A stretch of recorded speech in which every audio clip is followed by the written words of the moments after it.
तो hello friends, कैसे हैं आप लोग? I hope you all are fine.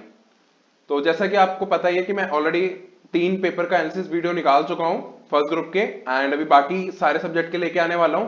तो आज का जो वीडियो है वो है कॉस्ट अकाउंटिंग के एनालिसिस के ऊपर। इसमें मैंने आपके जितने भी चैप्टर्स हैं उसको 3 कैटेगरी में बांट दिया है, category A, category B, category C. जो कैटेगरी ए है वो मोस्ट इंपॉर्टेंट है और वहां से सबसे ज्यादा पेपर आता है। ये कह लो 60 to 70 to 80% पेपर आपको वहीं से मिलने वाला है। कैटेगरी बी जो होगी, उस कैटेगरी बी के अंदर पेपर आता है बट थोड़ा सा कम आता है, बट हाँ इंपॉर्टेंट वो भी है। कैटेगरी सी में से कभी कभी पूछता है इंस्टीट्यूट। तो मतलब करना सब कुछ है, छोड़ना कुछ भी नहीं है, ठीक है? क्योंकि जिस तरह का पेपर पैटर्न भी लास्ट टाइम देखा था, उसके लिए मैं यही बोलूंगा, रिस्क नहीं लेना बिल्कुल भी। करना सब कुछ है, लेकिन पहले प्रायोरिटी दो उन चैप्टर्स को जो इंपॉर्टेंट है, जो ज्यादा आते हैं पेपर के अंदर, जिससे कि हमारी प्रिपरेशन अच्छी हो जाए, ठीक है? एक और चीज मैं आपको साथ ही साथ चैप्टर के बताता चलूंगा, वो चैप्टर किस तरह प्रिपेयर करना है, इसमें कौन से एरियाज इंपॉर्टेंट है, जहां जहां मुझे लगेगा वो मैं आपको साथ के साथ ही बता दूंगा, ठीक है? चलो अब पहले शुरू करते हैं पेपर नंबर 8, कॉस्ट अकाउंटिंग का एनालिसिस। अब देखो, इसमें जैसे मैं अभी बाकी वीडियोस में मैंने आपको बोला है, हमारे 3 गोल हैं। पहला, हमें पूरा सिलेबस करना है। दूसरा, 31 मार्च तक हमारे को सिलेबस कंप्लीट कर देना है। क्यों? क्योंकि हमारे को 3 रिवीजन करनी है, वही हमारा तीसरा गोल है। 3 रिवीजन, जैसे आपको पता है मैंने पास्ट अटेम्प्ट में भी मैंने रिवीजन के लिए बताया था कि आपको 3-4 रिवीजन कैसे करनी है। फिर मैंने आपको 1 डे बिफोर भी गाइड किया था, तो वही चीज हम यहाँ भी करेंगे। बट ये चीज ध्यान रखना कि आपको मार्च तक खत्म कर देना है। अब आते हैं कैटेगरी नंबर ए के ऊपर। कैटेगरी ए, कौन कौन से ऐसे चैप्टर्स हैं जो कैटेगरी ए में आएंगे? पहला आता है आपका employ cost, that is labour costing. सबको पता होगा पेपर में आपको हमेशा दिखने वाला है, ऐसा कोई पेपर ही होगा जो नहीं आता होगा लेबर कॉस्ट, आपको हमेशा एम्प्लॉय कॉस्ट दिखेगा। उसके बाद प्रोसेस कॉस्टिंग। प्रोसेस कॉस्टिंग में मैंने जॉइंट और बाय प्रोडक्ट नहीं रखा है यहाँ पे। एक कैटेगरी में जॉइंट और बाय प्रोडक्ट को छोड़कर 2-3 तरह के क्वेश्चन बनते हैं इसमें। एक तो प्रोसेस अकाउंट बनाने को आता है, और उसमें देखो एक में प्रॉफिट इंक्लूड होता है और प्रॉफिट एक्सक्लूड कर करके दिखाना होता है। इस तरह के क्वेश्चंस होते हैं, वो सारे क्वेश्चंस आपको ध्यान से करने हैं। तो जो भी टाइप ऑफ क्वेश्चन बनते हैं आपको सारे के सारे प्रिपेयर करना है, फॉर्मेट अच्छे से याद करना। एबनॉर्मल लॉस का कैसे बनेगा, गेन का कैसे बनेगा, कैसे फाइंड करना है, कॉस्ट पर यूनिट कैसे निकालना है। इस कॉस्ट पर यूनिट के ऊपर तो आपको एक 1 वर्ड भी मिल सकता है।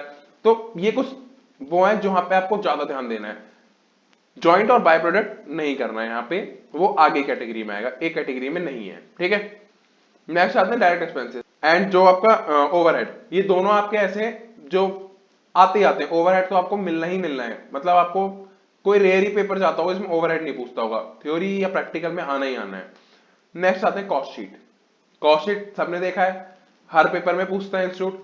यहाँ पे देखो जितने चैप्टर बता रहा हूँ ना, आपको लगभग यही मिलेगा कि आपको हर उसमें आना है। कॉस्ट शीट के अंदर आपको क्या करना है? कॉस्ट शीट के अंदर सबसे पहले आपको कुछ नहीं करना, फॉर्मेट लेना है उसका और फॉर्मेट को याद कर लेना है। उसके बाद आपको मॉड्यूल के क्वेश्चंस उठाने हैं। जहां आपको लगे ना कि आप अटके, कोई चीज आपसे नहीं निकली, बस उस चीज को मार्क कर लो, और ऐसा हर चैप्टर में करना है। जहां आप अटक रहे हो बस उसको मार्क कर लो, जिससे कि जब आप एग्जाम से 1 डे बिफोर देखो तो आपको वो चीज दिख जाए जहां पे आप अटके थे। क्योंकि जो बोथ ग्रुप देते हैं उनके पास सिर्फ आधा दिन ही होता है। वो मैं लिटरली उसको आधा दिन गिनता हूं, मैं एक दिन गिनता ही नहीं हूं। तो आपको उसके अंदर पूरा कॉस्टिंग रिवाइज करना है। तो आप एट द एंड वो इंपॉर्टेंट क्वेश्चन या वो इंपॉर्टेंट पॉइंट देखोगे जो आपको करने हैं, ठीक है? तो ये चीज थोड़ा ध्यान रखना, मार्किंग अभी ही करना। रिवीजन वाले टाइम पे मार्किंग नहीं होती है वहां पे, उसमें से और कम होता है। जो आप अभी आप मार्क करोगे नेक्स्ट रिवीजन में, जब आप उसको पढ़ोगे, जब आपको समझ आ जाएगा अरे यार ये तो मैंने गलत मार्क कर दिया, इसको हटा दो। ऐसे करते करते जब आप तीसरी रिवीजन खत्म कर दोगे तो आपके पास उतना ही मटेरियल बचेगा जो आपको एग्जाम से पहले पढ़ना है, ठीक है? खैर उसके ऊपर मैं आगे गाइड करूंगा, अभी फिलहाल ये देखो। नेक्स्ट आता है operating costing and service costing. अब यहां पे आपको 3 ही है, ट्रांसपोर्ट, होटल एंड हॉस्पिटल। ज्यादातर इसमें ट्रांसपोर्ट के रिगार्डिंग पूछा जाता है, बाकी आते हैं इतने मतलब कॉमन नहीं है। बाकी हाँ, ट्रांसपोर्ट को बहुत अच्छे से करना और बाकी भी करना, पूरा चैप्टर करना है, इसमें छोड़ना कुछ नहीं। Then contract costing. Contract costing में कौन से आते हैं? एक तो एस्टिमेट वाला आता है, जहां पे एस्टिमेट दे रखा होता है एंड आपको निकालना होता है आगे तक के लिए। इसमें आपको जो नोशनल प्रॉफिट होता है वो कैसे कैलकुलेट होगा वो आना चाहिए, फिर उसको पीएनएल में कैसे ले जाना है वो पता होना चाहिए। मतलब कुल मिलाकर आपको सारा पता होना चाहिए कॉन्ट्रैक्ट कॉस्टिंग का पूरा। मतलब इतना बड़ा चैप्टर ही नहीं है, छोटा चैप्टर है। कुछ बच्चों को डिफिकल्ट लगती है कॉस्टिंग, बट फोकस आपको करना है, मेहनत आपको करनी है, इतना डिफिकल्ट है नहीं कॉस्टिंग। एक एक चैप्टर को उठाओ, आप पूरे सिलेबस को एज अ होल मत देखो, ठीक है ना? नेक्स्ट आते हैं मार्जिनल कॉस्टिंग। हर पेपर में दिखेगा आपको ये, और इसमें कुछ नहीं होता, सिर्फ फॉर्मूले होते हैं। फॉर्मूले आज जिसने कर लिए वो मार्जिनल कॉस्टिंग बहुत आराम से करके जाएगा और बहुत अच्छे से मार्क्स ले लेगा।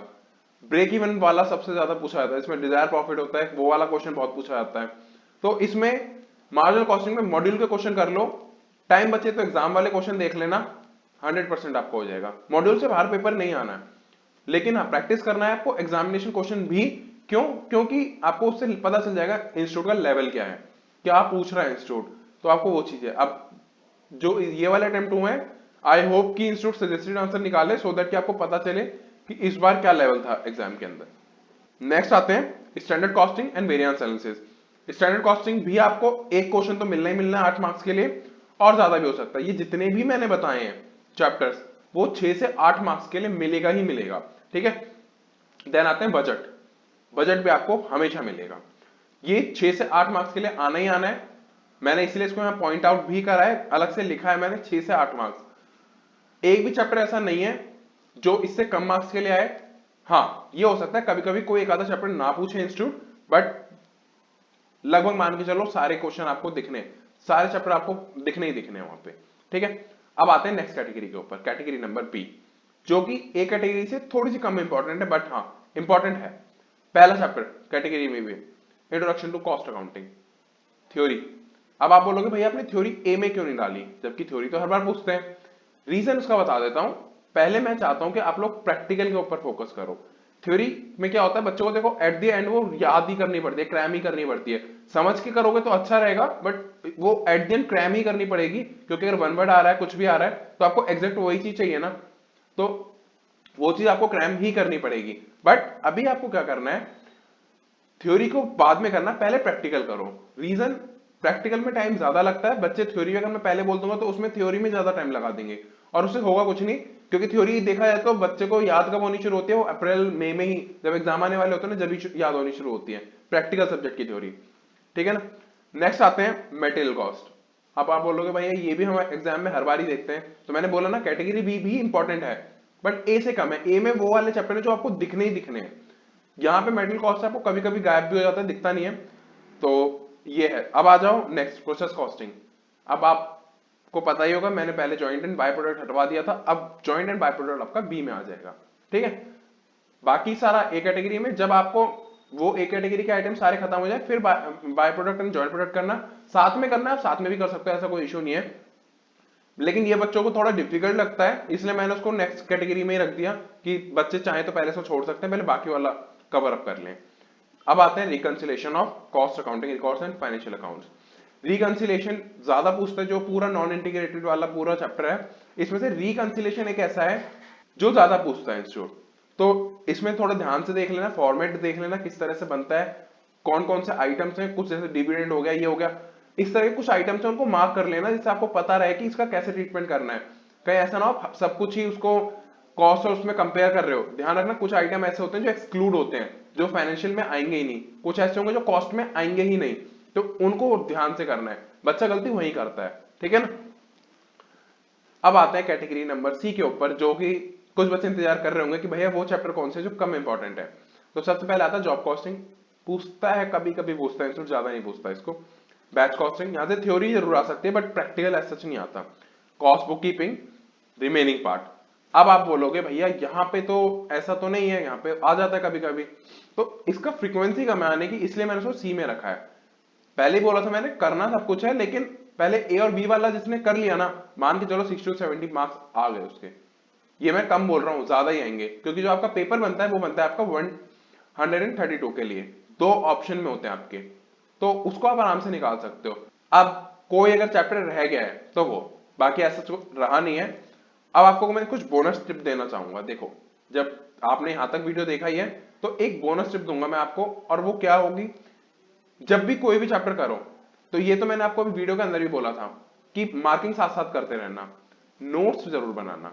नोट्स कैसे बनाओगे, नोट्स ऐसे बनाओगे जैसे मान लो कोई स्टैंडर्ड कॉस्टिंग है, ठीक है। स्टैंडर्ड कॉस्टिंग में फॉर्मेट बना लिया, पहले तो टाइप ऑफ क्वेश्चन आ जाता है, पहले एक जैसे मटेरियल के हो गया, एक लेबर वाली होगी, एक फिक्स ओवरहेड का हो गया। तो जैसे मटेरियल वाले में आपको जो फॉर्मूले हैं वो याद कर लो, किसी को इंस्टीट्यूट की बुक में जो फॉर्मूले लिखे हैं वो आसान लगते हैं, आप वो वाले याद कर लो। किसी को फैकल्टी वाले आसान लगते हैं, फैकल्टी वाले याद कर लो। दोनों में डिफरेंस है, क्योंकि इंस्टीट्यूट ने वो एस सच करके शॉर्ट फॉर्म में लिख के थोड़ा कंफ्यूजिंग सा बना दिया है। बाकी हाँ, जो जिनको वहां से याद हो जाता है वो वहां से याद करके एंड देन एक अलग कॉपी में बनाओ। नोट्स हमेशा ना एक अलग कॉपी में बनाओ। उसका बेनिफिट ये होता है, मान लो कभी आप कहीं बाहर जा रहे हो या कभी बस में ट्रेवल कर रहे हो कहीं भी, तो वहां पे आप निकाल के पढ़ सकते हो। या फिर अगर मान लो रिवीजन करने बैठे हो, तो अगर मान लो आपने कॉस्ट का रजिस्टर उठा लिया, तो ऑलरेडी इतना मोटा होगा, 500 700 800 पेज का होगा, तो उसको देख के ना डर लगता है। पेपर से पहले से बता रहा हूँ, उसको देख के डर लगता है। तो कोशिश करो जितनी पतली से पतली कॉपी हो सके उतना उसमें एक नोट्स बनाओ, एक कॉपी में आ जाए, ऐसी बना लेना थोड़ी सी। और देन उसको याद करो। जब आप एग्जाम से वन डे बिफोर भी उठाओगे ना, सबसे पहले उस कॉपी से रिवाइज करो। उससे क्या होगा, एक तो आपको कॉन्फिडेंस आएगा कि बस अभी इतना पढ़ना है, इससे मेरा काफी कुछ कवर अप हो जाएगा। उसके बाद फिर मॉड्यूल पे जाना, फॉर्मूले उसमें नोट डाउन कर लिए, कुछ इंपॉर्टेंट थ्योरी पॉइंट्स हैं वो नोट कर लिए, कहीं लग रहा है आपको अच्छा एमसीक्यू यहाँ से आ सकता है, उसको बुक में हाईलाइट कर लिया। ऐसे थ्योरी लिखने लग जाओगे तो बहुत बड़ा हो जाएगा। इतने ज्यादा नोट्स नहीं, प्रैक्टिकल के लिए बोल रहा हूँ, उसके लिए नोट ज्यादा होने चाहिए। एंड जैसे प्रोसेस कॉस्टिंग हो गया, प्रोसेस कॉस्टिंग में आप फॉर्मेट जो बना के अब आप क्या करो, जैसे अलग अलग क्वेश्चन सॉल्व करते आते हो ना, उसमें आप देखते हो अच्छा ये वाला आइटम यहाँ आ रहा है, उसको उस मेन वाले नोट्स में लिखते चलो, क्योंकि अलग अलग क्वेश्चन में अलग अलग आइटम अलग अलग जगह होते हैं। आप क्या करो, जब फॉर्मेट बनाओगे ना, उसको एक जगह पर रख दो कि हाँ भाई मैंने मान लो कॉन्ट्रैक्ट अकाउंट है, कॉन्ट्रैक्ट अकाउंट में क्या क्या चीज आ रही है, हर क्वेश्चन में जो जो आइटम आप नया देख रहे हो उसमें इनकॉर्पोरेट करते रहो। उससे क्या होगा, एट द एंड जब सारा चैप्टर खत्म हो जाएगा, अब आपके पास एक कॉन्ट्रैक्ट अकाउंट होगा, उसमें आपने पूरे चैप्टर का लिख रखा है कौन सा आइटम कहाँ है, तो उससे आपको आइडिया लग जाएगा अच्छा इसको इस तरह ट्रीट करना है। ठीक है, कॉन्ट्रैक्ट अकाउंट में डेप्रिसिएशन वगैरह की कैलकुलेशन देख लेना, क्योंकि उसमें या तो आप दोनों के बीडी और सीडी लिख दो, brought down and carry down, या फिर डायरेक्ट चार्ज कर दो। तो ये छोटे छोटे पॉइंट होते हैं यहाँ पे गलती कर सकता है बच्चा, तो वो चीज मत करना। ठीक है, तो फिलहाल यही है। अगर अभी भी आपको कोई भी क्वेश्चन रह गया हो तो आप इस वीडियो पे कमेंट कर सकते हो, या फिर इंस्टाग्राम पे या टेलीग्राम पे मेरे से डायरेक्टली मैसेज करके पूछ सकते हो। अगर कभी आपका कमेंट मिस हो जाता है, ठीक है, क्योंकि कमेंट देखो अलग अलग वीडियोस पे मेरे को तो डेली पे काफी कमेंट रिसीव होते हैं, तो कभी कभी ऐसा हो जाता है कि चाहे कमेंट रह जाए, तो आप या तो दोबारा कमेंट कर दिया करो, अदरवाइज आप मेरे से टेलीग्राम या इंस्टाग्राम पे वहां पे मैसेज डाल दो, मैं वहां पे भी रिप्लाई कर देता हूँ। ऐसा मतलब कुछ वो नहीं है, गलती से छूट जाता है, अदरवाइज मैं सबका रिप्लाई करता हूँ। ठीक है, तो यार आज की वीडियो में इतना ही। Thank you so much for watching this video. अगर आप लोग चैनल के ऊपर नए हैं, आपको चैनल का कंटेंट पसंद आ रहा है, प्लीज सब्सक्राइब करना चैनल को, बेल आइकन जरूर प्रेस करना, उसमें ऑल का नोटिफिकेशन ऑन कर लेना, सो दैट कि आपको वीडियो का नोटिफिकेशन मिल जाए, अदरवाइज आप मिस कर दोगे, क्योंकि आधे बच्चों को वीडियो का पता ही नहीं चलता कि कब आ गई वीडियो।